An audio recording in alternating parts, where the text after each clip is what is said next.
There could actually be some legit criminals in here, but, you know, do your thing.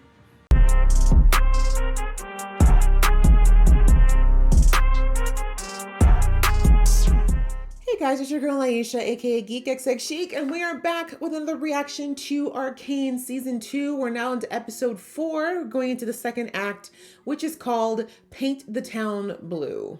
So if we know with this show that blue is the color that's been typically associated with powder / Jinx, so I'm guessing that we're going to focus a bit more on her. The last episode, we kind of ended with a stalemate between Jinx and Vi. They both came very close to taking each other out, but when it came down to it, Vi hesitated, and then we saw this little kid that's been attaching themselves to Jinx decided to basically become a human shield between the two of them. So in the end, that saved Jinx's life in that moment, and we see that the sisters are separated again. Vi is not in a great place because now Caitlyn believes that Vi is on her sister's side and not hers. So yes, there's a division there for her. And we see that Jinx wasn't exactly happy with the way things went down under there either. So it'll be interesting to see how she interprets what Vi's actions were. And then on the Jace and Hextech side of things, Jace is trying to figure out what's going on with the Hextech because he's recognizing now that it is negatively reacting to all the stuff that he's been doing to it. And we also see that it looks like my girl Mel might have been abducted by the Black Rose. I'm praying it's just abducted. I don't think they would take her out like that, but yeah, she's been sucked right back into her family drama that she moved all the way over here to avoid. So without further ado, let's just jump in. But before I do, a reminder that if you'd like to be in the know of when I drop these episodes, please go ahead and hit that subscribe button as well as the notification bell. All right, that out of the way, let's get into the episode right now.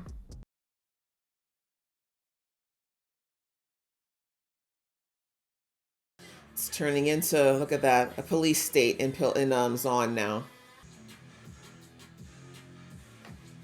So is this all people now who are looking up to Jinx and now they're all dyeing their hair blue in solidarity? Exactly what Mel warned would happen is that they were scattered, but now they're going to unite. Now the battlefield is greasy, dig my nails into Oh, I love the imagery that they're putting on M-Pesa. Is she really the villain here though? We still don't know her full story. How's that going for you, Caitlyn? You're not looking too happy. Oh, wow. I didn't even notice that kid was there. That's the little kid that was with Jinx, right? I love how they use that song to just kind of illustrate what's been happening there since whatever went down in the last episode. Bed feeling kind of lonely, hey, Kate? I have an audience with the Masons Guild first thing in the morning. Wow. Let me guess. Complaints about the Noxians. Wow. They've doubled their fortification requests. Okay, Caitlyn. I never expected this to go on so long. I thought... I don't know what I thought. Yeah, do you think war is a quick thing? Okay. Not without Jinx. Besides, a withdrawal could lead to a worse situation than the one that... Okay, I'm better. Right? Thank you. I'm glad you recognize where the strings are being pulled. You're our leader. The enforcers, Piltover, they follow you. That's true. And Ambisa knows that, and she's been using it. Ladies and gentlemen, Oh, Lord. Jinx giving concerts now? undefeated champion with claws like daggers and teeth like sharper daggers. The devilish. Quite frankly, just daggers. Oh! Yikes. The creepy. The dastardly. Scuttle! But, okay. No! What are you doing? Show some effort. Oh, she just painted them. At least Jinx has a playmate. That's all she ever wanted. The only thing to do is She doesn't talk. the inexplicable release of bodily gases. Okay. Oh, she's a name. Isha. Oh, she wanted to dye her hair blue too. I didn't get to do much of this with my older sis. She was more into Buzz cuts. hitting things. I thought I was rid of her for good, but you kind of remind me of her.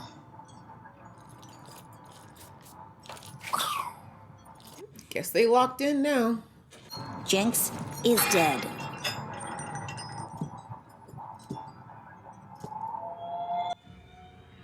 Interesting. So she's just been hiding out? It's been a year? Is that what I'm understanding? It's been a year since this started? Mel's been gone a year?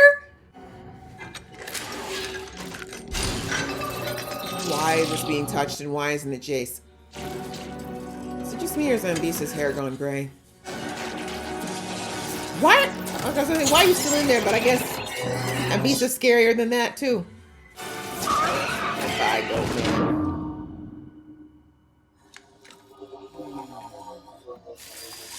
Wow, human sacrifices? Really, Ambisa? Not surprised.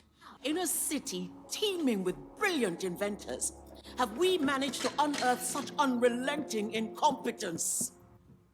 So Jace isn't working on it. We seize control of this backwater. Everyone with an inkling of talent vanishes. It's no coincidence. What about your daughter? How could I not secure the scientists? They have my daughter, Rictus. Whose fault is that?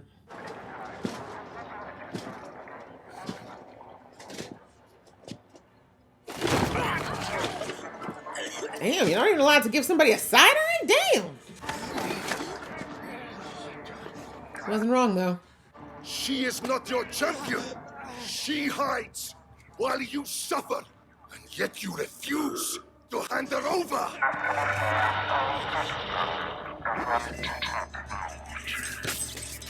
Jinx's Jinx's followers have struck. Or is this Echo, possibly? No, that looks like Jinx's. We saw that in Jinx's workshop. I feel like it's not her, though. Her little disciple. Jinx. It's not. But she's now become the martyr of the city, although she's not dead, but you know what I mean. You think it's a copycat? I think we've made them desperate for something to believe in. This doesn't have to change what we talked about this Ooh, morning. that reflection. I don't need to advise you on the hazards of professional Listen, entanglement. lady, just because you're not getting Nor laid doesn't mean everybody else has to subscribe to that. What greater cause is there than returning peace to this city? Why is peace always the justification for violence? Right? Thank you. That makes sense. Why war is stupid and always has been. But I know it's tiring. But you will never rest knowing that she's out there. That part is true still at the moment. To forgive and trust in tomorrow. Okay, this is actually a real The moment. decision is yours, Commander. It really isn't, though, and Bisa will definitely take over if you don't continue to be her puppet. But good manipulation tactics, sis. I hosted the most. You're still lavish getting high, galas in bro? the city. Now people avert their gaze when I roll by. Because you're high all the time. She's the last heir of the great Medardas. But the writing's on the wall. When you're missing this long, you're not coming back. Don't you keep her name out of your mouth! They say he makes miracles happen. I saw one. Like nothing I'd ever seen before. You can turn this boy into a Can hurt you. monster? Can it? It could. Because if you're saying who I think it is, yeah, it's not worth it for your legs back, bro. Oh, new hair. Who this? Would make a world of difference if you showed up. You're a symbol. You want a symbol? Sorry. Do you know how much he sacrificed to protect you? He believed in your potential. Well, then he shouldn't have died. Killed him. Okay. This fantasy you've been living out here, it's not gonna last forever. Don't trip on the way out. Mature. I gotta go bother someone.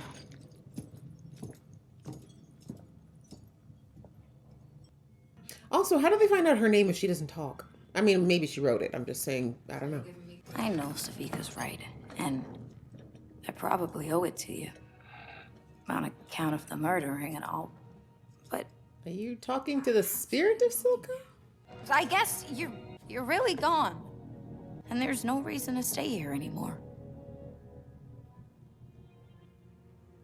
So that's just Silco's chair.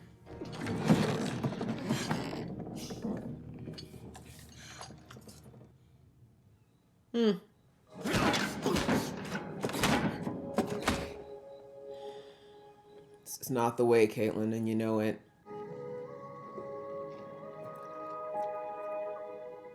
Ooh, that parallel. Why is Echo up there?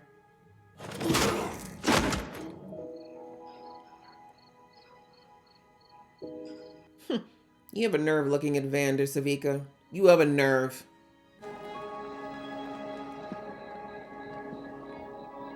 Still looks like an evil overlord in that cape, man. Whether we're gonna throw in the towel or make a stand together. Not as firelights, or jinxers, or washed up goons. Damn. Where is she? Aw, y'all worshiping your false god. Mad she didn't show up.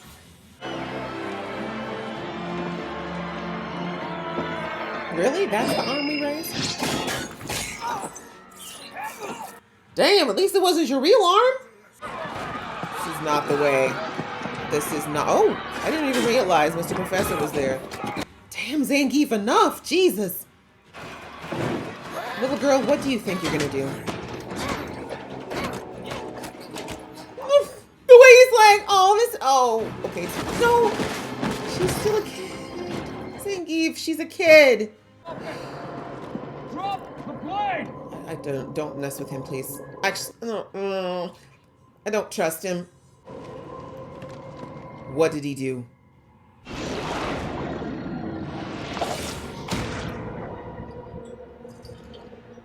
Oh damn, it's done. Whatever he was baking is done. That's right, he put his own blood in there. I remember he transfused it in. Oh no.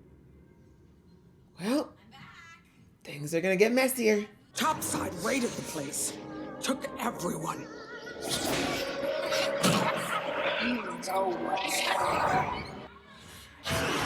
Okay, well, we were doing so well, and guess we're right back to square one. Loss is not something Jinx does well. Is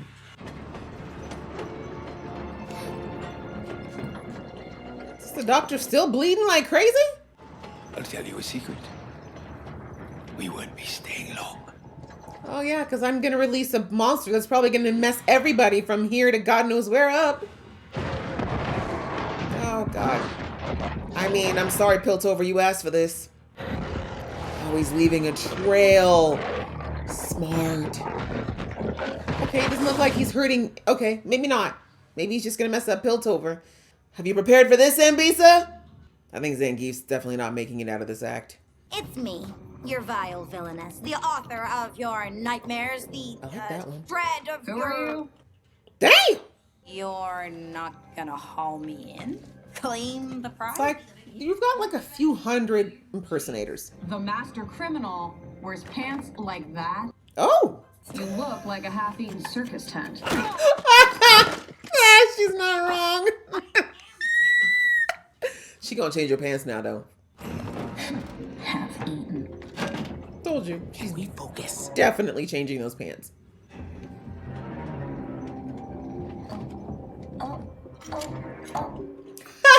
She has a new one. You didn't even question the fact that it's metal?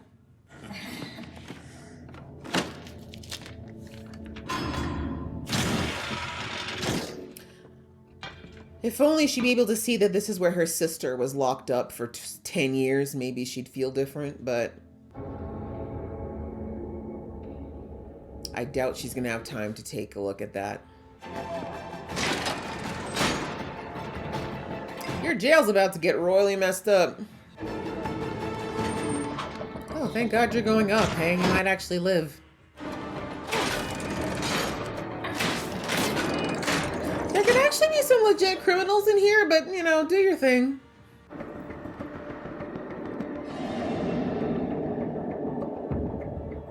Oh, she sees the blue. She remembered the blue hair now. Too late. So many of them have blue hair now, though. Yeah, she's real. That's creepy. Can we stop? Oh, okay, we're all just gonna touch. Alright. And I guess this is all Jinx has ever wanted, was a sense of not feeling like she was a problem. Wow. That's the chick from season 1 that was in that opium den, right? Or shimmer den. Well, Jinx is in her rebellion leader Aaron now. Oh, she's ready. That mask is actually badass though. Like, let's not lie. The way she's fearless. That piece of mist, you don't even know what's in there. I beg.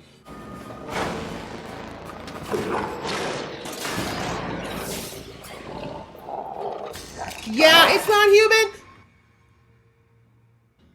She died? Did we lose some beast like that?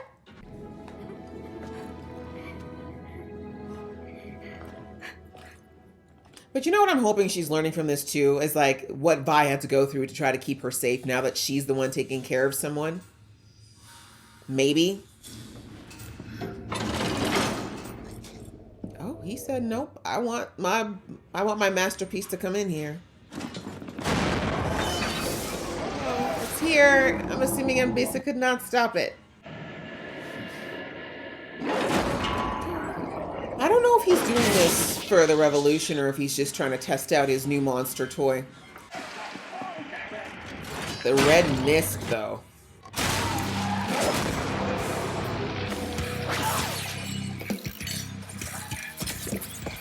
Powder, maybe you shouldn't have agitated it. I don't think it was going to mess with you. Move! Get in the cell! Why would these soldiers still be standing there? Whatever that thing is at the top, Powder, aim for that. Sorry, Jinx. Look at me getting the name wrong. Woo! That shot! Thank God she is that shimmer, huh?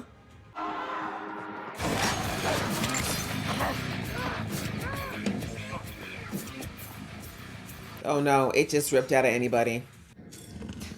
Smile.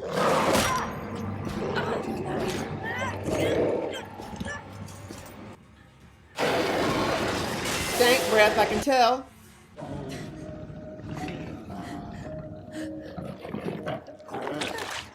It's okay. Honestly, please.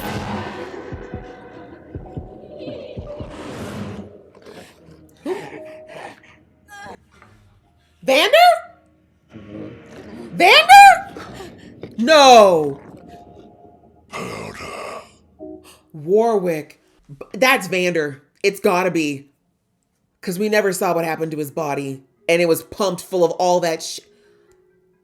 Oh no. What's Vi gonna do with this information? I mean, let's face it, Powder, oh, Jinx will be fine with it. Jinx will be absolutely fine with it. But what? My girl. Oh my gosh. Where is? We didn't see Vi at all this episode. Quite a few people missing, but all right, let's just sum up what we learned in this episode. It's been a year since the last episode. The war has been raging on.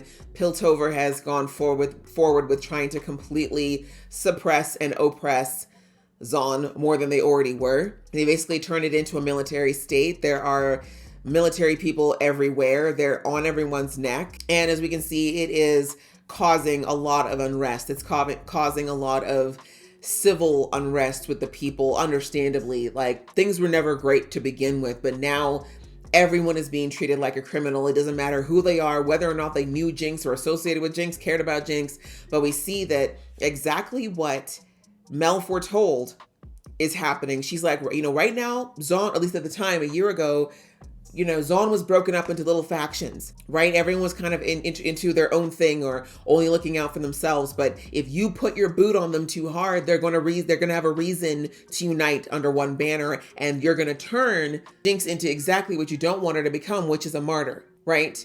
And of course, we know that Caitlyn is being heavily influenced by her mother, and she's also highly emotional, but that's exactly what ended up happening. Now everyone is like, okay, we have one common problem, and that's Piltover. And it doesn't matter, exactly like Savika's speech said, it doesn't matter if you are a washed up gangster, if you're a firelight, if you are just, you know, whatever you are, we are all getting oppressed by the same people. They don't care up there what we are, whether or not we are associated or were associated with with Silco or Jinx. They care about the fact that we're not topsiders, and that's enough for them. So we're seeing that the influence is just that. Now Jinx has become this symbol of rebellion against the system. But there's probably a lot of them that don't agree with what Jinx did or wouldn't have agreed with it, but because of the response they're getting from Piltover, they're like, actually, you know, to hell with those guys. Actually, maybe she should have shot 2 of them rockets, right? Like, it's sad, but this is the way it goes. When you put the oppressive boot on people, a rebellious spirit will start to generate, and it grows and it propagates and eventually typically turns into revolution, moral war, a coup, etc. Right? So anyway, we see that, you know, paint the town blue is very true. All these people are emulating Powder to some degree, or sorry, Jinx to some degree or another, right? They're getting the blue hair, they're doing the punk styles. And then we see now the little girl, it's a girl from last season, Isha, a little close to my name. I was like, oh, damn, okay. She is now effectively Jinx's little sister, right? Jinx has taken her in and is, you know, started to be her playmate and her friend. And we see that Jinx actually decided to withdraw and lay low after what happened in the underground in episode 3. And I think that was twofold. One is that I really do think she thought it was going to end there, right? She was very ready. She was ready to accept her fate as far as Vi being the one to take her out, but Vi didn't do it, right?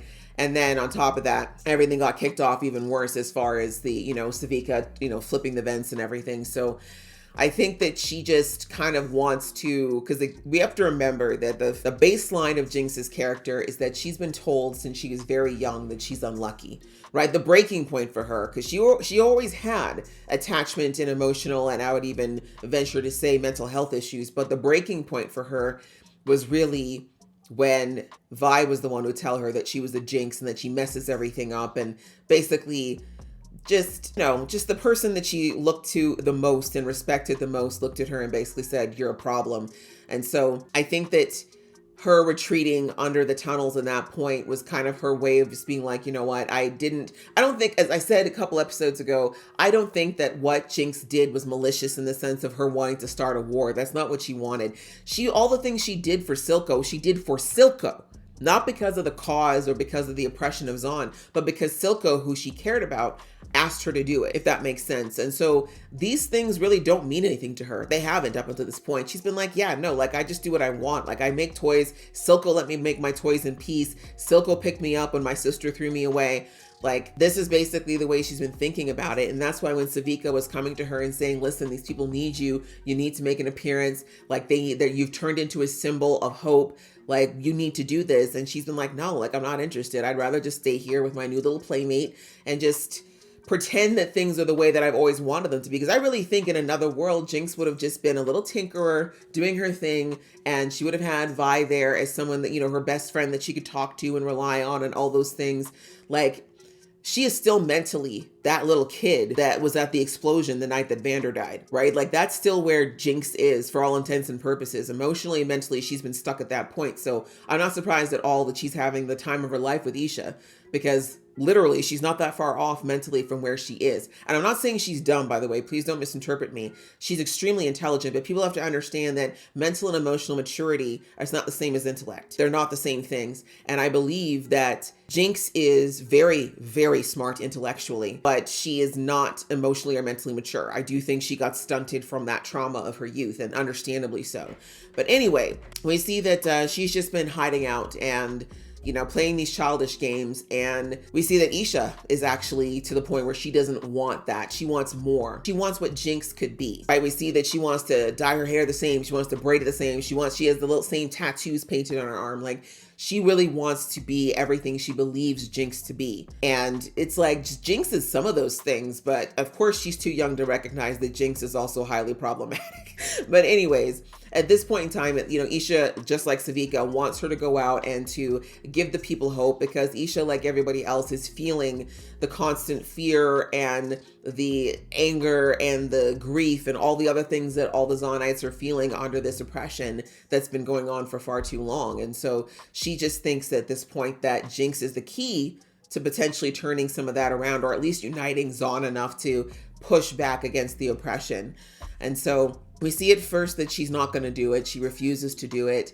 But then, of course, we have what happened at the statue, and that forced her to get into the game. But again, not for the sake of the revolution. She did it because she wanted to rescue Isha, who, for all intents and purposes, is, like I said, her baby sister. And I've been saying for a while now that I really do hope, because someone in my comments very validly pointed out the fact that Jinx always seems to gain people right? Even though, yes, she lost her sister and she lost Vander, she really hasn't been alone or without people to have her back or support her since then, right? She had Silco, and then by extension Savika, and now she's got Isha. Like, she's got people who are always willing to come and be there for her and support her and kind of like be ready to pick her up when she falls, even though she's been cuckoo for Cocoa Puffs for a while. However, you've got poor Vi, who has had to carry so much on her own, right? She's the one who is basically going and trying to figure out ways to make money for the two of them, even though when Vander was alive, he very much was someone who helped with that. But, you know, it was like she was always the one looking out for Jinx / Powder, right? That was her main responsibility. She had to grow up really fast when she had to be responsible for this little girl. And then after what happened the night that Vander died, she went to jail for something she didn't even, like, went to jail unjustly and spent 10 years there. She would have been lost forever if Caitlyn hadn't stumbled upon her.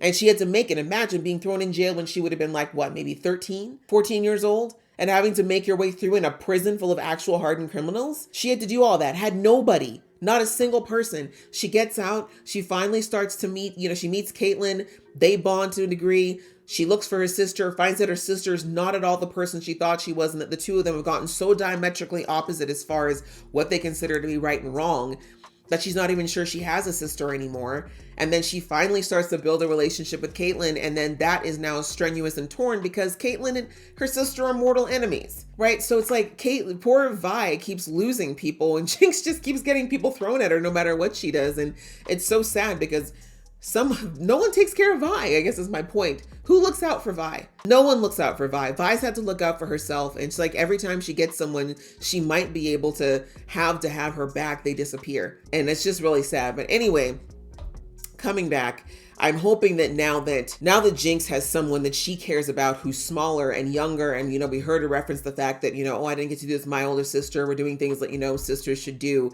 I'm hoping she maybe will start to, and again, I'm probably asking too much because this was one thing Jinx has not really been. It's been totally introspective, but I hope she might start to understand maybe a little bit of what her sister was going through and how much anxiety that Vi carried around trying to protect her and take care of her, because Jinx always got to be the benefactor of people protecting her. She's never had to protect somebody else. And it's a completely different story, which is why a lot of people say you don't understand what it's like to be a parent till you are a parent. Like the amount of anxiety and worry and the obligation that comes with that to protect your child. So again, you know, maybe now that Jinx has that person, she'll maybe understand Vi a little bit better. I don't know. I mean, that might be asking a lot, but I'm hoping so. And like I said, I know she didn't have time during the prison break, but I wish she really could have seen that this is where her sister had to live for 10 years with no one to look at her, no one to visit her, no one to to even see or care if she was alive or dead. Right. So anyway, a lot of things that I'm hoping that, you know, Jinx can start to put into her perspective. But anyway, so that's kind of on the Zon side of things. We'll switch over now.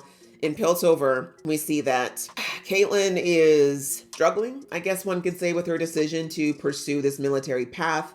It's been going on longer than she thought, which again shows her naivety, right? Like, what did you think war was, sister? Like, the only people eager to go to war are people who've never actually been part of one, who've never experienced it. I've never experienced it, but I know enough to know it's not something that I would ever advocate for, right? People don't understand the atrocities. They don't understand the mental and emotional trauma and toll that it takes. And it's never quick. I've never heard of a war that was over in a few days, right? Like, that's not the way it works. And so anyways, we see that Caitlyn is starting to finally feel the ramifications of that. Like, despite the fact that she's still clearly very angry at Jinx, she's starting to realize that this path to the revenge is more expensive than she would have initially thought. And we see now that her and the young private, can't think of her name right now, that's, I guess, her new, I don't know if I want to call her girlfriend. I don't know if it's a situationship. We don't know, but it's clearly a substitute because we know that she was pretty obsessed with Vi.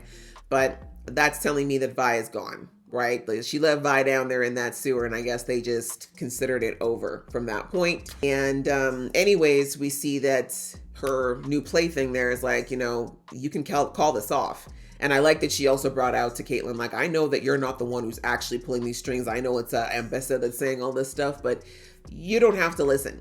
Like, you can, people of Piltover, it's your name and you're the person that they're following, not her. So you could call it off when you want, right? But at this point in time, we see that Caitlyn's not ready for that. I mean, I think she's close to it, But, and as I said in the episode, I don't think Mbessa is going to let her out of it that simply. I'm sure Mbessa has already come up with contingency plans for if and when Caitlyn might waver as far as her stance. But for now, I think Caitlyn's going to commit, but it's going to have to take something pretty awful for Caitlyn to try to turn this boat around. But as I said, I don't think Mbessa is going to let that happen. That's assuming Mbessa is actually still around, which we'll get to why she may not be in a minute. But also on her side of things, we find out that it's been, Mel's been gone a whole year. And I guess the Black Rose have let Mbessa know that they have her. And so this is why we see that Mbessa has actually had scientists trying to figure out new ways to make more hex tech weapons, because she obviously wants to take them and go back and wage this war, but none of them are able to create anything that the hex tech is not vaporizing on site. So she's like, this is ridiculous. Like, I've had all these scientists, and I'm over a year. God knows how many scientists have been sacrificed to that thing now. But she's saying that the same night that everything, as far as the Caitlyn taking over as the new Supreme Commander, from that night, Jace, Heimerdinger, and Victor all disappeared. She's like, I can't find them. They slipped out of our fingers, disappeared the same night. Can't find them. Coincidence? Doesn't seem like it. So anyway, she's saying that basically that she's getting desperate because she's like, she knows that the Black Rose is still plotting to make a strike, but I think her biggest worry is the fact that Mel is still with them. So who knows? I mean, I just hope my girl Mel's being treated well. That's all I have to say. But anyhow, so that's kind of what's pushing Mbessa to not want to drop this as far as the hex tech, but she's definitely still trying to find one of the scientists, whether it be Jace or Heimerdinger. Heimerdinger could probably figure it out. He wouldn't do it. But anyway, she's trying to find those scientists because she feels like they're the key to getting what she wants. So I think the search is still on for them, but it's interesting to find out that they disappeared the same night. So I'm thinking they just left. After whatever happened in that chamber, I think everyone in that room said, let's just get away from this hex tech and never go back for now. But where they are is a good question. Or we saw Jace smash the hex tech machine. Do you think maybe they got moved somewhere first? Now that I think about it, maybe I should go back and rewatch that scene. I don't remember if they were all still standing there after he hit it. Maybe they were transported somewhere. That's possible. Yes, that must be what happened, because I remember that down by the tree, Echo's picture was on the wall. I remember I asked why was Echo's picture up there? And there's no way he would stay away during a revolution. The hex tech took them somewhere. It did. Wow. Okay. Anyway, that would explain it, because I'm thinking if they were in Piltover or Zon, they would have been found by now, I'm sure. Mbessa, I'm sure, has deployed everyone looking for them. But anyway, she said they're all gone. Victor, I'm pretty sure, is probably still underground with his disciples, but we didn't see anything of them. So that's kind of what's going on Mbessa's side. She's getting a bit desperate, obviously. And anyhow, we see that she decides to beat the crap out of this poor Zonite to get information. And eventually it does yield results, because he gives up the fact that there is a meeting happening at Vander's statue. And that's when they all show up, the soldiers from Piltover, and they arrest everybody there, which is crazy, because literally it should not be against the law to gather and simply listen to someone talk. Now, yes, they were talking about revolution, but still. Anyhow, this is kind of the breaking point for a lot of things. We see that among the captured is Isha, and also the scientist that we've seen been making something in his lab for God knows when. And we see that he cut his hand and left the blood trail, and we find out that's because he's got his new monster toy that I guess he wants to try. I guess that I'm thinking it must have been a test trial, because at first I thought it wasn't going to hurt any of the Zonites. Like maybe he'd gone as far as training him for that, but no. He just ripped through whatever he needed to rip through. He just wanted, I think he just, like any other mad scientist, right? He just wanted to test out his new toy. So anyhow, that's what ended up converging things back in Piltover in the prison. We see that Mbessa was ready for this, like, I don't know why she went up there to wait for that cable car. I'm still not sure how she knew to go up there. And also we see that she remembered that there was blue hair coming out of the helmet of the person who is going into the prison.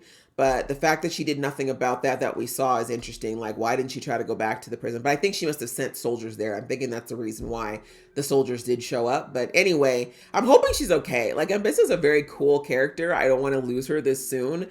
But, you know, I don't know. I feel like she's too much of a badass to be gone. But I feel like she probably got hurt pretty bad if it made it all the way down to the prison. It also might have just leapt right over her and kept going. Quite frankly, I don't think it really cared about her. But anyway, that's what happened there. And then we see that when the same beast, Warwick, made its way to the prison, that basically it was taking out any and everyone in its way. And we see that Jinx decided to fight it. And actually before that, though, I should mention that Jinx released all of the Zonite prisoners, and they all kind of, gave her a little touch on the shoulder to be like, hey, like, thanks, and, it was a bit of a reassurance, but also kind of a we're with you type of tap. And, Jinx got all teared up, right? Because her whole life she's believed that she is a problem and that nobody wants her and that she's just bringing bad luck to everyone she's around. And to have all these people not only emulating her, but genuinely talking like they have her back is probably all she's ever wanted, especially after we all know what happened in season 1 where she accidentally got the people that she called friends killed, right? So anyways, she does stay back to try to fight Warwick, and she tells Savika to take Isha out of there because she can't protect all of them and herself at the same time. Plus, of course, we know that she's still a bit augmented from the shimmer they put in her body last season.